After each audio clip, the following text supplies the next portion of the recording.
കൊച്ചു ത്രേസ്യ പുണ്യവതി പറഞ്ഞതാണ്. കൊച്ചു ത്രേസ്യ പുണ്യവതിയുടെ ആത്മകഥയിലെല്ലാം എഴുതിയിരിക്കുന്നത് മറ്റെല്ലാ വരകളുണ്ടായാലും സ്നേഹമില്ലെങ്കിൽ ഒന്നുമല്ല. അതുകൊണ്ട് എനിക്ക് കർത്താവേ മറ്റൊരു വരവും വേണ്ട, എനിക്ക് സ്നേഹിക്കാനുള്ള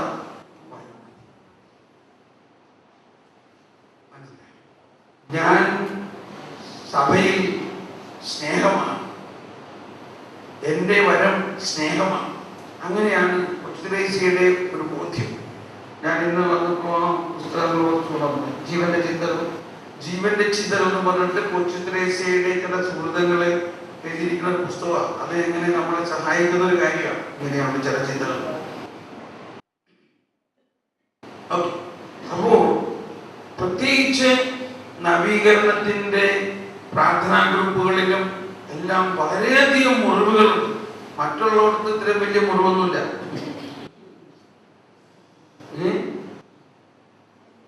അവർക്ക് മുറിവെന്ന് പറഞ്ഞാൽ അറിയാനേ പാടില്ല. പക്ഷെ നമ്മള് ഇത്രയും നാളും നവീകരണവും പേരും എത്ര ആന്തരിക വിശദീകരണം ധ്യാനം എല്ലാം കൂടിയ നമുക്ക് അത് കൂടുതൽ മുറിവുകൾ. അത് ഓരോ ഗ്രൂപ്പിലും ചെല്ലുകയും അവിടെ പ്രാർത്ഥിക്കുകയൊക്കെ ചെല്ലുമ്പോഴേക്കും അറിയാം അവര് എവിടെന്നാ ഈ പ്രാർത്ഥന വരുന്നതെന്ന്.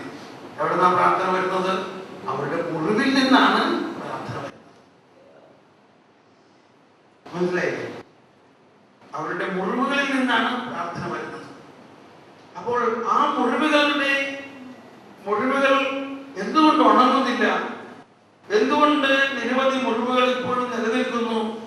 അതിന്റെ കാരണം നമ്മൾ ഈ സ്നേഹം എല്ലാം സഹിക്കുന്നു, സ്നേഹം എല്ലാത്തിനെയും അതിജീവിക്കുന്നു. അത്തരത്തിലുള്ള ശത്രുക്കളെയും സ്നേഹിക്കുന്ന ഒരു സ്നേഹത്തെ നമ്മൾ അനുഭവമാക്കണം. അങ്ങനെ നമുക്കുള്ള കുറെ ശത്രുക്കളെ ഒന്ന് സ്നേഹിതരാക്കണം. അങ്ങനെ ഒന്ന് പരീക്ഷിച്ച് നോക്ക്. അപ്പൊ പിന്നെ നമ്മുടെ മുറിവെല്ലാം താനെ പോകും. കാരണം നമ്മുടെ മനുഷ്യ സ്നേഹത്തിന് നമ്മുടെ മുറിവുണക്കാൻ പറ്റില്ല. ദൈവത്തിന്റെ സ്നേഹത്തിന് മാത്രമേ നമ്മുടെ മുറിവുകൾ ഉണക്കാൻ പറ്റുകയുള്ളൂ. അപ്പൊ നമ്മുടെ പ്രാർത്ഥനകളും പ്രാർത്ഥനാ ഗ്രൂപ്പുകളും എല്ലാം മുറിവുകളിൽ നിന്നുള്ള പ്രാർത്ഥനകളാവരുത്. ദൈവത്തിന്റെ ഈ സ്നേഹത്തിന്റെ ഒഴുക്ക് അതിലുണ്ടാകണം. അപ്പോൾ അങ്ങനെയുള്ള ഒരു സ്നേഹത്തിന്റെ ധാരയിലാണ് ഈ പ്രവചനവരത്തിന്റെ ഒരു പ്രത്യേകത. അല്ലെങ്കിൽ എല്ലാ വരകളുടെയും പ്രത്യേകത സ്നേഹമാണ്. സ്നേഹത്തിന്റെ ഒരു പ്രസരണത്തിന് വേണ്ടിയാണ്. രോഗശാന്തിപരമായാലും ഒരു രോഗിയെ സ്നേഹിച്ചുകൊണ്ട് പ്രാർത്ഥിക്കുമ്പോഴാണ് രോഗം മാറുക. ഒരു മധ്യസ്ഥ പ്രാർത്ഥനയാണെങ്കിലും ആ സാഹചര്യത്തെ സ്നേഹിച്ച് പ്രാർത്ഥിക്കുമ്പോഴാണ് ആ പ്രാർത്ഥനയ്ക്ക് ശക്തി ഉണ്ടാവുക. അത്ഭുതങ്ങളും അടയാളങ്ങൾ നടത്തണമെങ്കിലും അതുപോലെ തന്നെ പ്രവചനവരം എന്ന് പറയുന്നത് ദൈവത്തിന്റെ സ്നേഹത്തിന്റെ വലിയ ഒരു ഒഴുക്കാണ്. പലപ്പോഴും ദൈവം നമ്മളോട് സംസാരിക്കുമ്പോൾ ദൈവം സ്നേഹമാണ്. ആ സ്നേഹം നമ്മളോട് സംസാരിക്കുമ്പോൾ എന്താണ് പ്രസരിക്കുന്നത്? സ്നേഹമാണ്. ഇപ്പൊ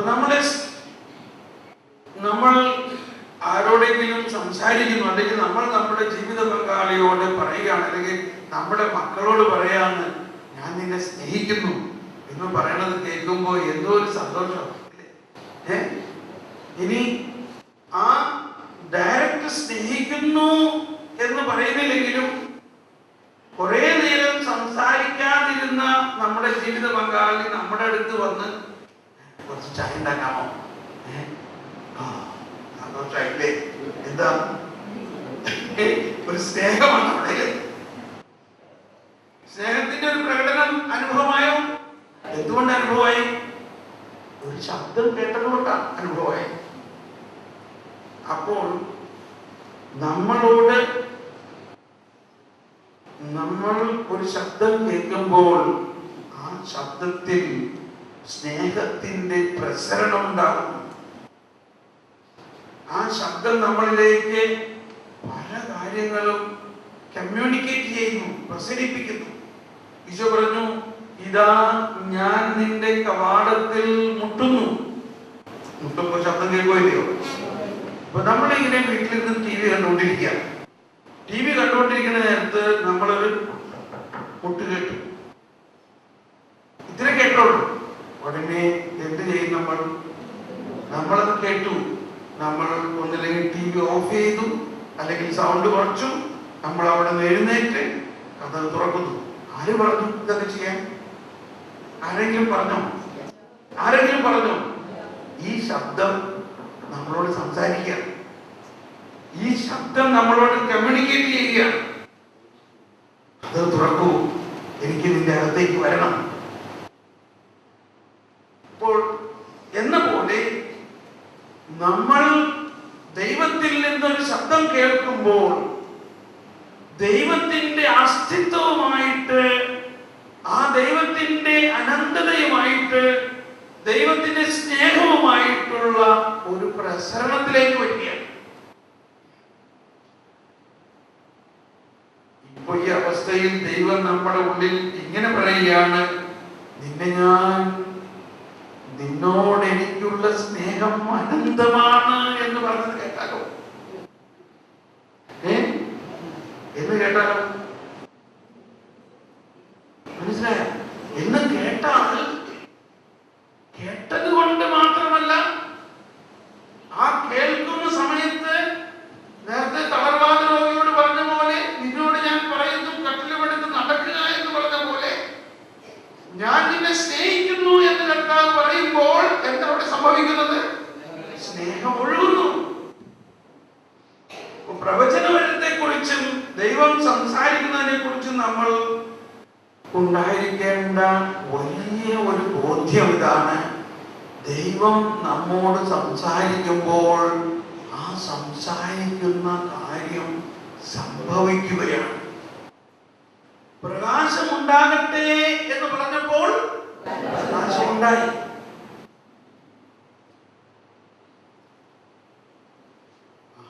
അപ്പൊ നമ്മൾ വേറെ ഒന്നും പ്രാർത്ഥിക്കേണ്ട ആവശ്യമില്ലല്ലോ, ദൈവത്തോട് സംസാരിച്ചാൽ പോലെ മതി.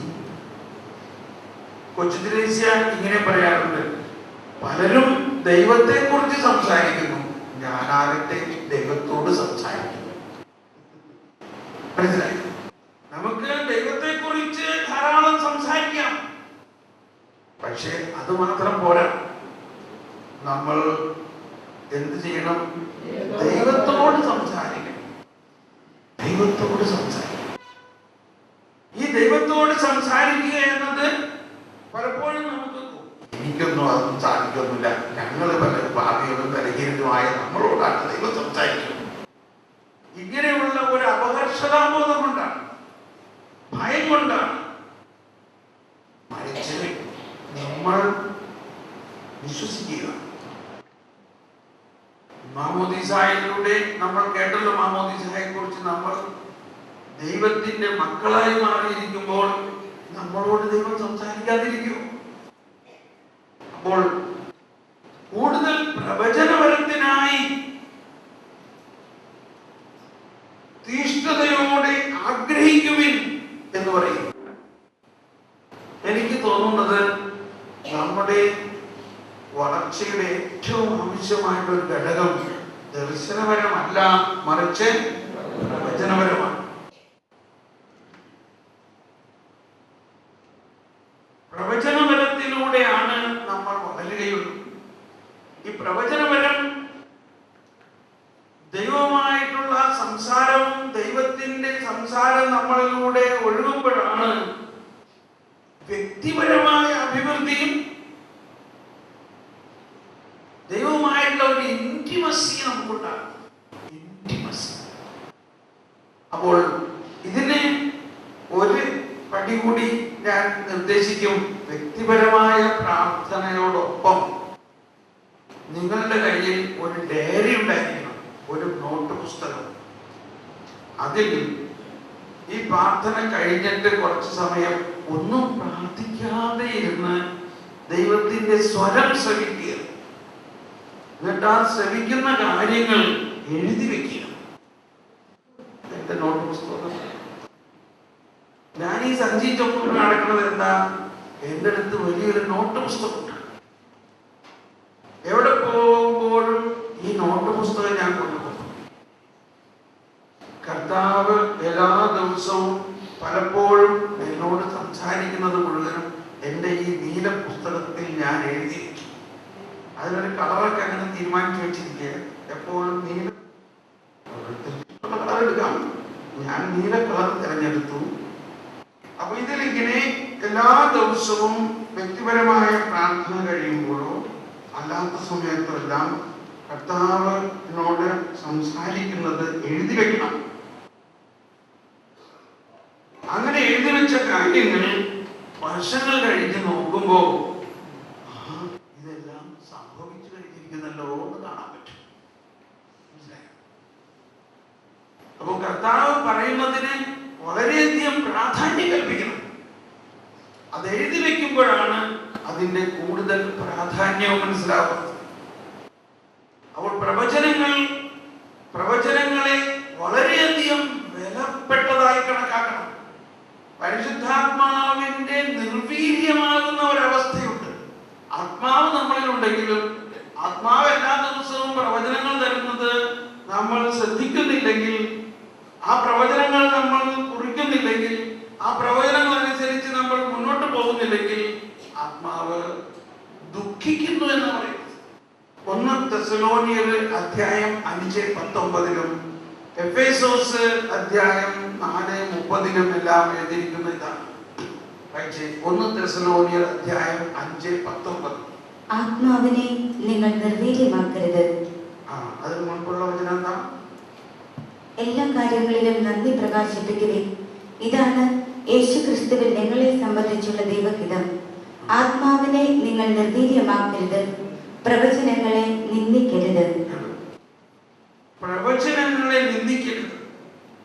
പ്രവചനങ്ങൾ നമ്മളെ കുറിച്ചുള്ള പ്രവചനങ്ങളും മറ്റുള്ളവരെ കുറിച്ചുള്ള പ്രവചനങ്ങളും എല്ലാം പരിശുദ്ധാത്മാവിന്റെ, ദൈവത്തിന്റെ ഹിതവും പരിശുദ്ധാത്മാവിന്റെ പ്രവർത്തനമാണ്. അതിനെ നിന്ദിക്കുകയോ അതിനെ വില കൊടുക്കാതിരിക്കുകയോ ചെയ്യുമ്പോൾ നമ്മളിൽ തന്നെയുള്ള പരിശുദ്ധാത്മാവ് എന്താ എഴുതിയിരിക്കുന്നത്? നിർവീര്യമാക്കും. ഇത് വളരെയധികം ഉണ്ടാകുന്ന ഒരവസ്ഥയാണ്. നമ്മളെ കുറിച്ചുള്ള പ്രവചനങ്ങൾ നമ്മൾ ശ്രദ്ധിക്കുകയും അതിനെഴുതി വെച്ച് ആ പ്രവചനങ്ങൾ പൂർത്തീകരിക്കാൻ വേണ്ടി ആഗ്രഹിക്കണം. ആ പ്രവചനങ്ങൾ പൂർത്തീകരിക്കാൻ വേണ്ടി നമ്മളെ തന്നെ വിട്ടുകൊടുക്കണം. പ്രവാചകന്മാരുടെ ജീവിതത്തിൽ നമുക്ക് കാണാം. യോന പ്രവാചകനോട് കർത്താവ് പറഞ്ഞു, നീ നിനവേക്ക് പോകണം. പക്ഷേ യോന ആ പ്രവചനത്തെ നിന്ദിച്ചു. ആ പ്രവചനം അനുസരിച്ച് പ്രവർത്തിക്കുന്നില്ല. പ്രവർത്തിക്കാണ്ടായപ്പോൾ എന്ത് സംഭവിച്ചു? യോന ഒളിച്ച് കപ്പലിൽ കിടന്നു ഒരു പ്രവാചകനായിട്ട്. നമ്മുടെ കാര്യം പറയാം. അപ്പോൾ ഇതെല്ലാം നമുക്ക് ഉണ്ടാകാവുന്നതാണ്. ഉണ്ടാകുമ്പോൾ നമ്മൾ അതിൽ നിന്നും പാഠങ്ങൾ പഠിക്കണം. ഇപ്പൊ യോനായ്ക്കുണ്ടായ ഈ അനുഭവം അവിടെ എഴുതിയിരിക്കുന്നത് കൊണ്ട് നമുക്കെല്ലാം അതൊരു പാഠമാണ്. യോനായോട് നിലവേക്ക് പോകാൻ പറഞ്ഞപ്പോൾ യോന താർശീസിലേക്ക് പോകും. ആ കപ്പലിൽ ഇതാ യോനായെ ആ കപ്പലിൽ നിന്നും പുറത്ത് ചാടിക്കാൻ വേണ്ടി ദൈവം ഒരു കൊടുങ്കാറ്റുണ്ടാക്കി. കപ്പലിൽ ഉള്ള എല്ലാവർക്കും പ്രശ്നം. കപ്പലിലുള്ള ചരക്ക് മുഴുവനും വലിച്ചെറിഞ്ഞു. എന്നുപോലെ നമ്മൾ ഒരാൾ ദൈവം നൽകിയ പ്രവചനങ്ങൾ അനുസരിക്കാതിരിക്കുമ്പോൾ നമ്മൾ മാത്രമല്ല പ്രശ്നത്തിലാകുന്നത്. നമ്മുടെ സാഹചര്യം, നമ്മുടെ കുടുംബം, നമ്മുടെ ഗ്രൂപ്പ്, നമ്മുടെ പലരും പ്രശ്നത്തിലാകും. പ്രശ്നം കർത്താവ് എന്തുകൊണ്ടാണ് അവിടെ കൊണ്ടുവരുന്നത്? ഈ പ്രവചനം പാലിച്ച് നീ മുന്നോട്ട് പോകണം. അതാണ് ദൈവഹിതം. എന്താണ് അവിടെ ദൈവത്തിന് ഇത്ര അർജന്റ്? നിനവയിലെ ജനങ്ങൾ നശിക്കരുത്. നിനവയിലെ ലക്ഷക്കണക്കിന് ആളുകളെ വചനം പ്രഘോഷിക്കാനും അവരെ മാനസാന്തരത്തിലേക്ക് നയിക്കാനും നിന്നെ ഞാൻ തിരഞ്ഞെടുത്തു. പക്ഷേ ആ സമയമായപ്പോ നീ പറയുകയാണ് ഞാൻ നിനവേക്ക് പോകുന്നില്ല. നിങ്ങൾക്കറിയാം, ഒരു കാലത്ത് ഞാൻ ഇവിടെ നാട്ടിൽ എന്തോരം കൺവെൻഷനുകൾ നടത്തിയിരുന്നതാണല്ലേ. ഇപ്പൊ ഇയാളെ കാണില്ല. ചിലവര് പറയും ഒരു കാറ്റ് പോലെ വന്നു, ഒരു കാറ്റ് പോലെ പോയി. അപ്പൊ ഞാൻ പറയും പിന്നെ കാറ്റ് എവിടെയും നിൽക്കോ? കാറ്റ് എവിടെയും നിൽക്കോ? കാറ്റ് അതിന് ഇഷ്ടമുള്ളത് വീശും. കർത്താവ്, ഞാൻ ഒരിക്കൽ മീററ്റിലുള്ള സൽദാനയിലുള്ള അവിടെ ധ്യാനിപ്പിക്കുമ്പോ, അച്ഛന്മാരെ ധ്യാനിപ്പിക്കുമ്പോ അവിടെ ഒരു കല്ലറ, ഒരു കപ്പുച്ചിൻ അച്ഛനെ ആ സൽദാനയിൽ കൊലപ്പെടുത്തി. ആ കൊല്ലപ്പെട്ട അച്ഛന്റെ കബറിടത്തിൽ പ്രാർത്ഥിക്കുമ്പോ ഞാനൊരു ശബ്ദം കേൾക്കുകയാണ്. ഞങ്ങൾ നിന്റെ രാജ്യത്തിന് വേണ്ടി ജീവൻ കൊടുത്തു, വിശ്വാസം ഇവിടെ വളർത്തി. ഇതിനു വേണ്ടി, ഇതിനെ പ്രതി നിനക്ക് എന്ത് നന്മ അല്ലെങ്കിൽ എന്ത് നന്ദി പ്രകടിപ്പിക്കാൻ സാധിക്കും? ഞാൻ പറഞ്ഞു, എന്ത് നന്ദി പ്രകടിപ്പിച്ചാലും അതിന് ഒരു പ്രതിഫലമാകില്ല. അത്രയും വലിയ കാര്യമാണ് നിങ്ങൾ ചെയ്തത്. നിങ്ങൾ യൂറോപ്പിൽ നിന്നും ഈ രാജ്യത്ത് വന്നു, ഈ രാജ്യത്തെ ജനങ്ങൾക്ക് വേണ്ടി, ഈ നാടിന് വേണ്ടി, ഇവിടെ വിശ്വാസം വളർത്തുന്നതിന് വേണ്ടി ജീവൻ ബലിയർപ്പിച്ചു. കർത്താവേ, നന്ദി നമസ്കാരം ഇങ്ങനെ പ്രാർത്ഥിക്കുമ്പോ വീണ്ടും ഒരു ശബ്ദം കേൾക്കുകയാണ്. നീ ഞങ്ങളുടെ നാട്ടിൽ വന്ന് ഞങ്ങളുടെ ആളുകളെ സഹായിക്കാമോ? Can you come to Europe and help our people? ഈ പണ്ട് മാസിഡോണിയക്കാരൻ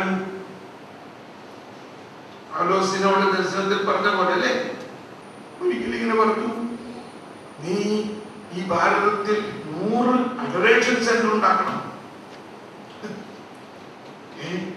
നമ്മള് ഒരു അൽമായനായ നമുക്ക് ഒരു അഡോറേഷൻ സെന്റർ, കപ്പേളയുണ്ടോ, ചാപ്പലുണ്ടോ? പക്ഷെ ഞാൻ എഴുതി വെച്ചു. എന്താ എഴുതി വയ്ക്കുമ്പോൾ ഞാൻ ഉദ്ദേശിക്കുന്നത്, കർത്താവ് സംസാരിക്കുന്നത്, കർത്താവ് പ്രവചിക്കുന്നത് കർത്താവ് തന്നെ നടപ്പാക്കും.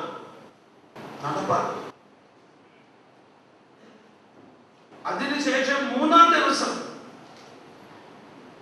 കാശ്മീരിൽ നിന്ന് ബിഷപ്പ് എന്നെ ഫോൺ വിളിക്കുക. നീ തോമസ് പോളെ ഇവിടെ വരണം, കാശ്മീരിൽ വന്ന് ഞങ്ങളുടെ അച്ഛന്മാരെ ധ്യാനിപ്പിക്കണം. ഞാൻ പറഞ്ഞു, പിതാവേ, എനിക്ക് പരിചയമുള്ള പിതാവ്, 1 വർഷത്തേക്ക് എല്ലാ ആഴ്ചയിലും ധ്യാനമാണ്, എല്ലാ ആഴ്ചയും ബുക്കായിരിക്കുന്നു. ഒന്നും ക്യാൻസലാക്കാൻ പറ്റില്ല, ഒന്നും പോസ്റ്റ്പോൺ ചെയ്യാൻ പറ്റില്ല. അത്രയ്ക്ക് വളരെ ഇമ്പോർട്ടൻ്റ് ആയിട്ടുള്ള ധ്യാനങ്ങളാണ്. വൈദികരുടെയും സന്യസ്തരുടെയും സെമിനാരിയുടെ ഒക്കെ ധ്യാനങ്ങൾ 1 വർഷത്തേക്കോ. അപ്പൊ എന്താ പിന്നെ ഇവിടെ ഞങ്ങൾ വളരെ വലിയ അരക്ഷിതാവസ്ഥയിലാണ്. ഞങ്ങൾക്ക് എമർജൻസി ആയിട്ട്, അർജന്റ് ആയിട്ട് ഒരു പ്രാർത്ഥനാ സഹായമെങ്കിലും ചെയ്യും. ആരെങ്കിലും 2-3 പേരെ ഇങ്ങോട്ട് അയക്കാമോ? ഇവിടെ ഇരുന്ന് നമ്മൾക്ക് പ്രാർത്ഥിക്കാമേ.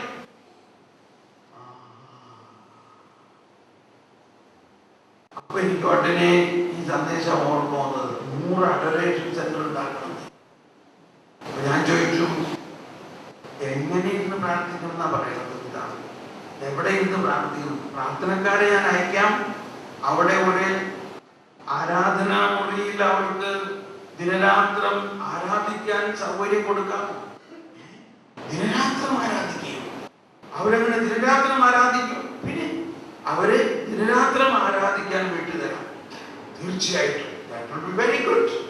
അങ്ങനെ ആദ്യത്തെ അഡോറേഷൻ സെന്റർ കാശ്മീരിലേക്ക് ആളയച്ചു. അവിടെ ആരാധന സെന്റർ ആരംഭിച്ചു. അങ്ങനെ തുടങ്ങി ഇന്ന് 100-ൽ പരം, 100-നേക്കാൾ കൂടുതൽ ആരാധനാ സെന്ററുകളുണ്ട്.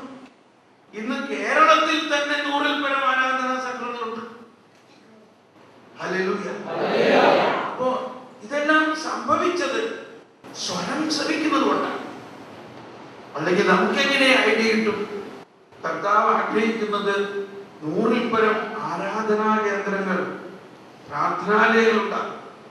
അതിനുശേഷം ഒരിക്കൽ ഒരു സിസ്റ്റർ ഡോക്ടർ എന്നോട് പറഞ്ഞു, അംബികാപൂർ ആശുപത്രിയിൽ വലിയ പ്രശ്നമാണ്, മറ്റ് നമ്മളുടെ മതത്തിനെതിരായിട്ടുള്ളവർ ഞങ്ങളെ പീഡിപ്പിക്കുന്നു, ഞങ്ങൾക്ക് ശുശ്രൂഷ ചെയ്യാൻ പറ്റുന്നില്ല, എന്തെങ്കിലും ഒരു പോംവഴി കാണിച്ചു തരാമോ? ഞാൻ പ്രാർത്ഥിക്കുമ്പോൾ കാണുന്നത് വിശ്വവാനയെ വിളിച്ചു വെച്ച് ആരാധിക്കുക എന്നുള്ളതാണ്. ഞാൻ പറഞ്ഞു, നിങ്ങളുടെ ആശുപത്രിയിൽ എന്തോരം സിസ്റ്റേഴ്സ് ഉണ്ട്? 30 സിസ്റ്റേഴ്സ് ഉണ്ട്. എത്ര നേഴ്സുമാരുണ്ട്? 80ഓളം നേഴ്സുമാരുണ്ട്. ചാപ്പലുണ്ടോ? ചാപ്പലും ഉണ്ട്. ചാപ്പലിൽ ആരെങ്കിലും ഉണ്ടോ? ചാപ്പലിൽ ആരുമില്ല. അതാണ് പ്രശ്നത്തിന് കാരണം. കർത്താവ് ഇടയനാണ്, കർത്താവ് ഉറവയാണ്. ആ കർത്താവിന്റെ അടുത്ത് ആരുമില്ല. ഞാൻ എന്റെ ടീമിൽ നിന്ന് 2 പേരെ അയച്ചു തരാം. അവരവിടെ ഇരുന്ന് ദിനരാത്രം പ്രാർത്ഥിക്കുമ്പോൾ നിങ്ങളുടെ നേഴ്സുമാരും സിസ്റ്റർമാരും അരമണിക്കൂർ വെച്ച് അവിടെ വന്ന് പ്രാർത്ഥിച്ചാൽ മതി. ഈ ജയിലെല്ലാം അംബികാപൂരിൽ പോയിട്ടുള്ളത്. അംബികാപൂരിൽ ആ ആശുപത്രിയിൽ നമ്മൾക്ക് എന്തോരം ആശുപത്രികളുള്ളത് ഇല്ലേ? എന്തോരം അനാഥാലയങ്ങളുണ്ട്, അനാഥരുണ്ട്. അവരെ അനാഥരാക്കി വെക്കാണ്ട് കർത്താവിന്റെ മുമ്പിൽ എന്തോരം സ്കൂളുകളുണ്ട്, എന്തോരം എന്തെല്ലാം ഉണ്ട്. പക്ഷേ കർത്താവിന്റെ മുമ്പിൽ എന്തിനു പറയുന്നു? 2 മാസം കൊണ്ട് അവരുടെ സർവ്വ പ്രശ്നങ്ങളും തീർന്നു. ഇന്നും ആ ആരാധന നടന്നുകൊണ്ടിരിക്കുന്നു. ഇന്നും ആരാധന നടന്നുകൊണ്ടിരിക്കുന്നു. കുറെ കഴിഞ്ഞപ്പോ നമ്മുടെ ആളുകളെ പിൻവലിച്ചു. കാരണം അവർ തന്നെ ആ ലഹരിയിൽ എല്ലാ നേഴ്സുമാരും അരമണിക്കൂർ അവിടെ പോയിരുന്ന് ആരാധിക്കുന്നു. അവരുടെ ഡ്യൂട്ടിക്ക് വരുന്ന സമയത്ത് അരമണിക്കൂർ അവിടെ ഇരുന്നിട്ട് പോയാൽ അങ്ങനെ അതൊരു റൊട്ടേഷൻ ആയി കഴിഞ്ഞപ്പോ ഈ ഓരോ ആശുപത്രിയിലുള്ള സിസ്റ്റർമാരും നേഴ്സുമാരും മതി ആരാധന നടത്താൻ. അരമണിക്കൂർ ഇരുന്നാൽ മതി. അങ്ങനെ ഞാൻ പറഞ്ഞു വരുന്നത്, നമ്മുടെ ശുശ്രൂഷകളെ ആരാണ് നയിക്കേണ്ടത്? ദൈവം തന്നെ നയിക്കണം, പരിശുദ്ധാത്മാവ് തന്നെ നയിക്കണം. നമുക്കിതാണ് ഇഷ്ടം. യോന പറഞ്ഞു, ഞാൻ താർശീശിൽ പ്രഘോഷിക്കണം. അത് വേണ്ട യോനായെ, പിന്നെ ഞാൻ നിലവിൽ തന്നെ പ്രഘോഷിക്കും. അപ്പൊ ഇതിന് ദർശനത്തിലൂടെ മാത്രമല്ല, സ്വരത്തിലൂടെയാണ്. ഈ ബൈബിൾ മുഴുവനും എന്താ? ബൈബിൾ മുഴുവനും ദൈവത്തിന്റെ ശബ്ദമാണ്. ദൈവം സംസാരിച്ചു. ദൈവം വലിയ വിശുദ്ധരോടൊന്നുമല്ല അവിടെ സംസാരിച്ചിരിക്കുന്നു. മോശ നമ്മളെ പോലുള്ള ഒരാളായിരുന്നു, പാപിയായിരുന്നു. മോശയോട് ദൈവം സംസാരിക്കും. എന്നപോലെ നമ്മളോടും ദൈവം സംസാരിക്കും. ദൈവത്തിന്റെ ശുശ്രൂഷകളെ കുറിച്ച് പ്രത്യേകം സംസാരിക്കും. അപ്പൊ ദൈവത്തിന്റെ സ്വരം ശ്രവിക്കുമ്പോഴാണ് നമ്മൾ വളരുക. ദൈവസ്വരം ശ്രവിക്കുന്നതിന്റെ എല്ലാ കാര്യങ്ങളും ഇപ്പൊ ഞാൻ ഒരുവിധം മനസ്സിലാക്കി തന്നു. ഒന്ന്, ഈ ഉള്ളിന്റെ ഉള്ളിലേക്ക് പോകണം. കുറെ ശബ്ദമുയർത്തി സ്തുതിച്ചത് കൊണ്ട് മാത്രം പോരാ, അതിനുശേഷം പൂർണ്ണ മൗനതയിൽ ആകുകയും നമ്മൾ അങ്ങോട്ടൊന്നും പറയാതിരിക്കണം.